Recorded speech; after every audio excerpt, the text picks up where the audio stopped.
Hello, everyone. Welcome to the Newsbrowse News broadcast.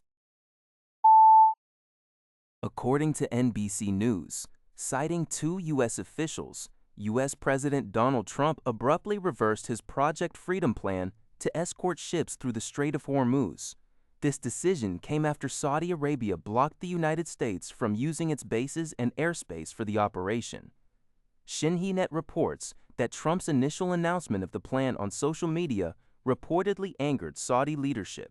Despite a call with Saudi Crown Prince Mohammed bin Salman Al Saud, the issue remained unresolved, compelling President Trump to pause the plan aimed at restoring U.S. military access to the critical airspace.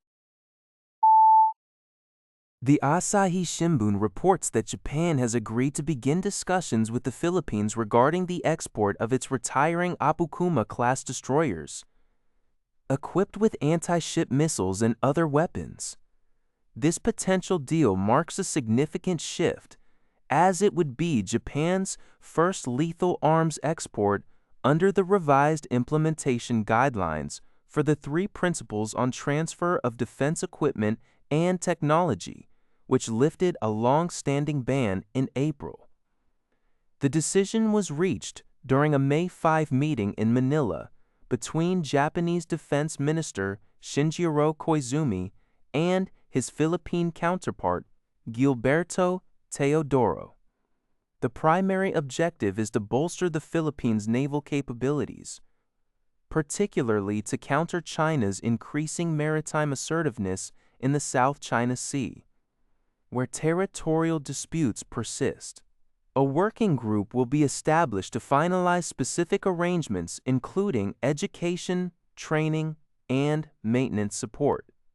While the Philippines is expected to seek free or low-price transfers, potentially requiring amendments to Japan's self-defense force law, Tokyo views strengthening Manila's defense as crucial for regional stability and checking Beijing's expansion. The move has drawn criticism from opposition parties in Japan. The Epoch Times reports that the United States, in cooperation with its Gulf allies Bahrain, Saudi Arabia, UAE, Kuwait, and Qatar, formally submitted a new draft resolution to the United Nations Security Council on Tuesday. The resolution demands that Iran immediately cease its attacks on commercial vessels, the laying of naval mines, and the imposition of illegal fees in the Strait of Hormuz. It also calls for the establishment of a humanitarian corridor to restore the transportation of vital goods such as industrial metals, rare gases, and fertilizers. U.S. Secretary of State Marco Rubio highlighted this initiative as a critical test of the UN's functionality, emphasizing that the U.S. is actively engaging China and Russia to secure their support and prevent a veto. Rubio stated that a long-term blockade of the strait, which handles about 20% of global crude oil shipments, would cause severe economic disruption worldwide, making it beneficial for all parties, including China and Russia, to support the resolution. While the revised draft avoids explicit authorization of military force, its operation under Chapter 7 of the UN Charter retains the legal basis for military action if Iran fails to comply, alongside international sanctions. This diplomatic push comes as the U.S. and China prepare for President Trump's upcoming visit to Beijing. Al Jazeera reports that an Israeli air attack on Gaza City resulted in the death of one person and seriously wounded Azam al-Hayya, the son of Khalil al-Hayya, who is the head of Hamas's political bureau and a key negotiator in talks with Israel. The attack in Gaza City's Daraj neighborhood also injured at least 9 other Palestinians.